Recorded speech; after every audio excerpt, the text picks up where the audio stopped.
What's going on, YouTube? I'm back. This video we're gonna talk about how I got through my depression and how hopefully I can help y'all or whoever's watching this video who's going through depression. Like I said in my last video, if y'all check it out, depression is all a mental thing. You know, if you wake up hurt and sad, your whole day is gonna be like that because you already have that mentality that, you know, you waking up sad, you're looking at things sad, you're looking at the problems instead of looking at your blessings, you know? Some people tend to look at what they don't have and never realize what they do have. And there's a lot of people who don't have what a lot of us do have. So in this video, you know, I say my middle school, throughout my middle school, I was a pretty big kid. What I mean by that is I was, I was fat. That, to get to the point, I didn't really like to hear that as a kid because, I feel like hearing that is like you feel more down about yourself. And I remember when people used to call me that, it wouldn't bother me because I was never a person that I would let words bother me. But it was always a feeling that, especially like, you wouldn't even want to eat, if that makes sense. But that wasn't really the why I was depressed. Why I grew up with depression was what I lived with my brother and my mom as kids.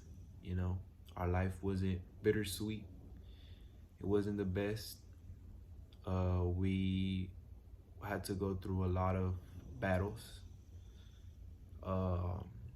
Money wise, we didn't have a lot growing up. Emotional wise, I didn't really have my mom there. She was always working for us, so I was always by myself at a young age. I would go outside with my friends and play soccer and all these things, but I never really had the bond with my mother that a lot of these kids or a lot of people do, with their parents. And I feel like that is a very important thing to have. A relationship with your parents is a very important thing to have because, our parents will always look out for us, will always be caring, and they will never want to see us fail. A true parent that loves their kids will never prey on their downfall. They would always encourage you, push you to be better, even if we don't see it as, sometimes the way they word things or the way they do things aren't correct. But I understood that we're all human. We can't expect our parents to be perfect. We can't expect our parents to be what we want them to be. We have to understand that the reason that they are is because they have went through their own battles, at when they were our age. And it was hard for them growing up, so they would always do their best to prevent from us going through what they went through, as kids. But a lot of the reason to why I was depressed, at a young age, just it was a lot of, I saw a lot, witnessed a lot of things that, brought me down from my purpose. There was to a point where I went out with, I went partying. I like to party, and I remember I would come home 2, 3, 4 in the day, and my mom, she would always text me, throughout those hours, if I'm coming home, if I'm safe, if I'm okay. And at that time, I didn't really realize that, I was doing wrong because, I was not only, distracting myself from my purpose, my future, but I was also affecting my mom because, she worries a lot. My mother is a person that worries a lot for her kids. She would not sleep until she knows that both of her sons are safe.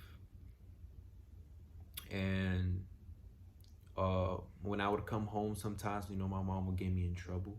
She would scream at me. She would, you know, have talks with me. And I was always ignorant. I was an ignorant person because of how full of sin I was. You know, I didn't realize that the people that I would surround myself to go party were nothing but true influences to sin. What I mean by that is most of the friends I would hang out with, we would drink, we would make bad decisions. We weren't always, you know, take the smart paths. And I realized that when I got close to God, when I felt God's spirit in me, all those people that were my friends, they all just disappeared. They all just faded away. And at that time, I had a lot of questions. You know, why did they leave me when I was there for them in their tough times? But when I needed them, you know, they weren't there. And that was all the reason, the whole purpose of that I realize now is if God eliminates somebody from you, and it could be, you know, a relationship. And relationships hurt the most because, you know, there's a lot of people who share a lot of memories, relationships that could be going on for years, and y'all just separate out of nowhere. Is because I saw a very cool quote that is, God can hear conversations that we can't, or he sees things that we can't see.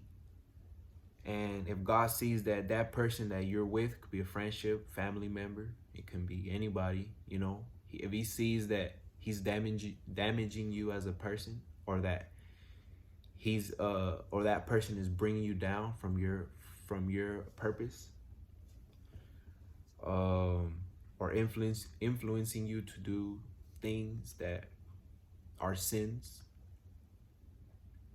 we have to realize that God is always going to look out for us.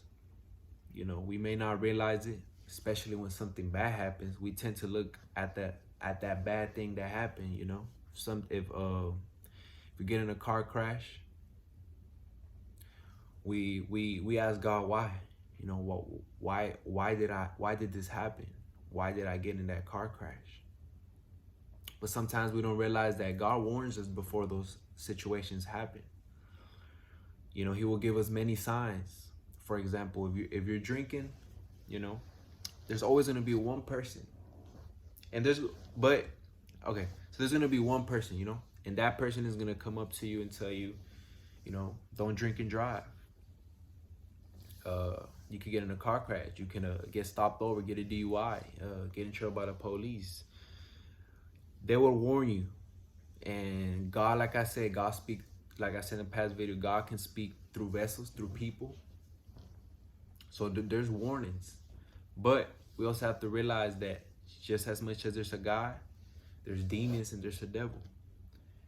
And I know you guys heard those other people, those other friends that will come up to you and tell you, you know, I do it all the time. I drink and drive all the time. I've never got pulled over. I've never crashed. So don't worry about it. Just you have fun, you drink. And we usually, if you realize, guys, we tend to pay more attention to those people than to the people who told us not to drive. And the reason why that happens is because we're so full of sin, or we don't repent from our sins, that we block out that good energy. And we're so used to this bad energy and hearing these bad thoughts that we're used to going to those situations. You know, we put ourselves through those situations. So we realize that when we crash, at that time we tend to, you know, there's some people who blame God. You know, why did you let this happen? I prayed and you let this happen. But we have to realize that God will always try to prevent. He sees that. You know, he sees things before they happen. He has your whole life already written down, you can say. And it's our purpose to get close to God so he can guide us to be that best person that we don't even know sometimes we can be. And depression gets through that. What I mean by that is when someone's depressed, we don't see our purpose. We don't see what we can truly do. We don't see who we can truly talk to, who we can truly surround ourselves around. You know, usually if you realize, guys, when we're depressed, when I was depressed, we surround if you look at your friends, for example, me personally right now at the moment, I am no longer depressed.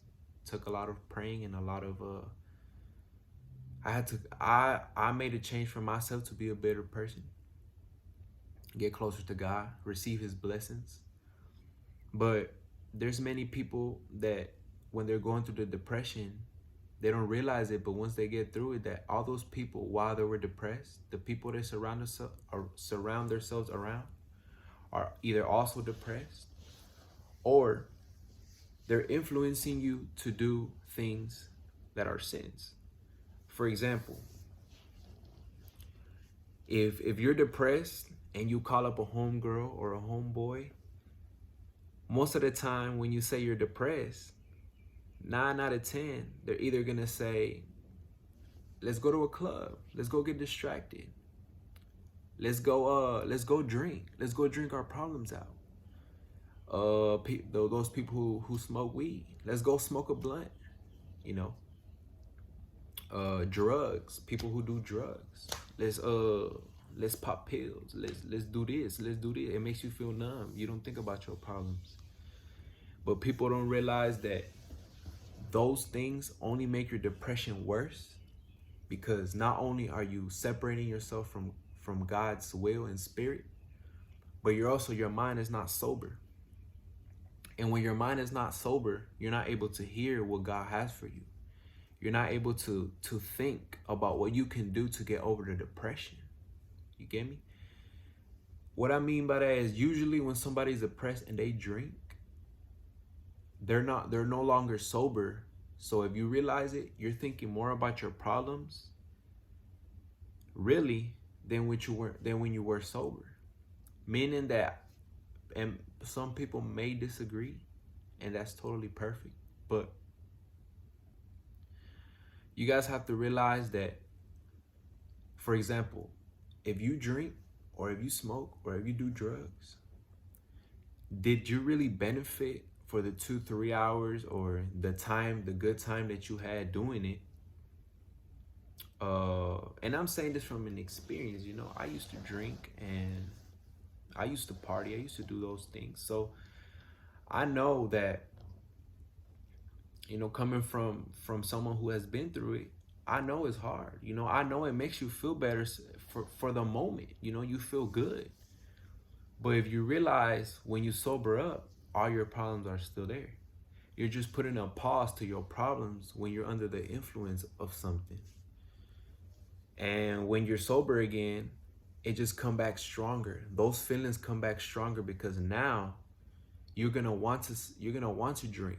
You're gonna want to smoke again because you want to feel that happiness that you thought you had.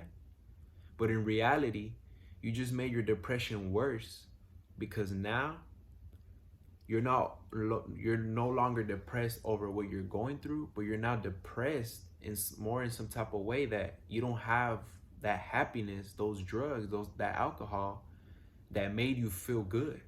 So now you want it more and more. And that's why people become addicted. And that's why they say a lot of a getaway drug, meaning that people drink their problems out. People smoke their problems out. People, sin to feel better. But in reality, it's only making your problems worse.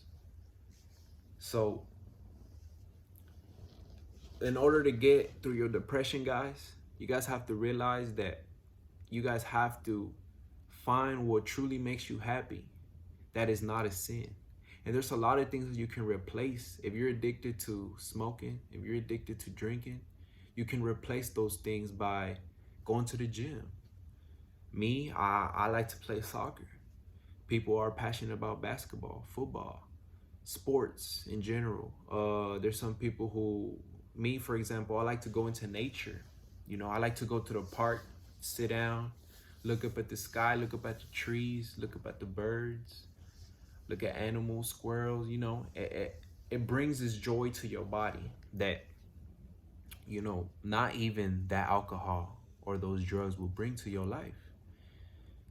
It's a different type of feeling, a different type of happiness that you will receive. And when you get close to God, he will make you see those little things as the bigger picture. You know, he's gonna make you start to realize that those things that we do didn't really help us because our problems were still there.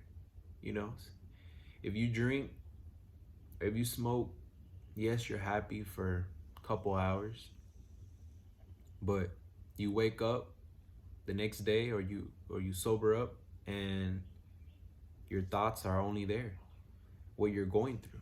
If you're going through a breakup, going through family problems, whatever you're going through, they're still there.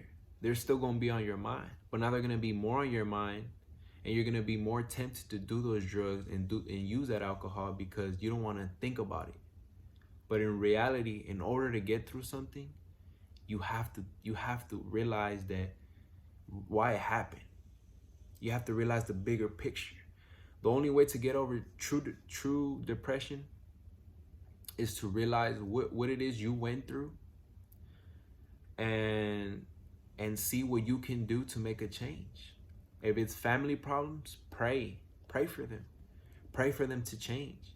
Sometimes I know it's hard. Me coming from me, you know, not having a bond with my mother, I used to want to have it, meaning that I would force myself to want to change a person to be what I want them to be. But we have to realize that we don't have that power. We can't change a person. We can only give them advice, but it's only up to each individual to change their life for a better or to continue through the path that they're taking. So if you guys are going through a family problem, a relationship that, you know, they're drifting apart from you, pray for them. Never wish bad luck on them. If you get cheated on, if you get mistreated, never pray on their downfall. Pray for them, because you never know what they go through, you know? And we have to realize that a lot of the things that happen to us is always for a reason. If you get people eliminated from your life, it's for a reason. It's because God needed you to focus maybe on yourself. For example, I've realized that in relationship, there is some guys who are doing great, meaning that they have a good job, they got a good car, they got money saved up, but they get in a relationship and it starts to bring them down. What I mean by that is it starts to take up their time, meaning that sometimes they're skipping work to go hang out with their girlfriend. They're spending money on them, you know, on materialistic things, buying them, thinking that buying them things is going to make happiness, is going to make them happy, is going to make them not leave them. They start to, a lot of their time is consumed by them, by that female, it could be a friendship, and God will eliminate that person from your life, because not only does he see that that person is affecting you, but he's seeing that your life is not, if you guys are in a relationship, or if you guys want to get in a relationship, understand that a relationship should always be there to help you, to build on your character. A relationship or a friendship you should never have or never keep if it affects you, or if it makes you feel worse than what you were feeling before you met them. A relationship or a friendship that you mean will always encourage you to do better, will always look out for you, will always be there in your tough times, and will never encourage you to do something that you don't want to do. But depression, like I said, guys, it's all a mental thing. If you guys want to get through depression, find a way, a good way to get through it. You know, if it's the gym, if it's a sport, if it's something. But one thing that I would recommend to all you beautiful people who are watching this video, get close to God. You know, try to have a relationship with him, because I promise you guys, nothing is impossible for him. He can change everyone's life with a snap of his fingers. He can let y'all receive blessings that you didn't even know you can receive, or let y'all see gifts in yourselves that you guys didn't even realize you guys had. For example, like I said in my past video, my voice. Me, partying, clubbing with friends, drinking, sinning, doing all these bad things was putting me on pause from realizing what I truly have and what I truly have to offer to this world. And that is to help people. That is to bring people up. Never walk outside your door with your chin down. Always have your chest up and always look and always have your, always be looking up. Never look down. Never think negative of this life. You have to realize, guys, that in this life, you guys will always go through obstacles. But that's just how life is. But realize, guys, that if you were able to go through obstacles ever since you were born, that should only be an encouragement to let you guys know that you can keep going, and that whatever problem you're facing at the moment, it's all temporary. Keep your faith in God. Keep praying to Him. Stop sinning. Find ways to if you guys are addicted to something, find a good way to replace that sin or replace that whatever it is you guys are addicted to. And I know you guys will get through the depression, or I know you guys will become a better person that I know and God knows that y'all can be. Y'all have a beautiful day, and y'all stay safe, guys.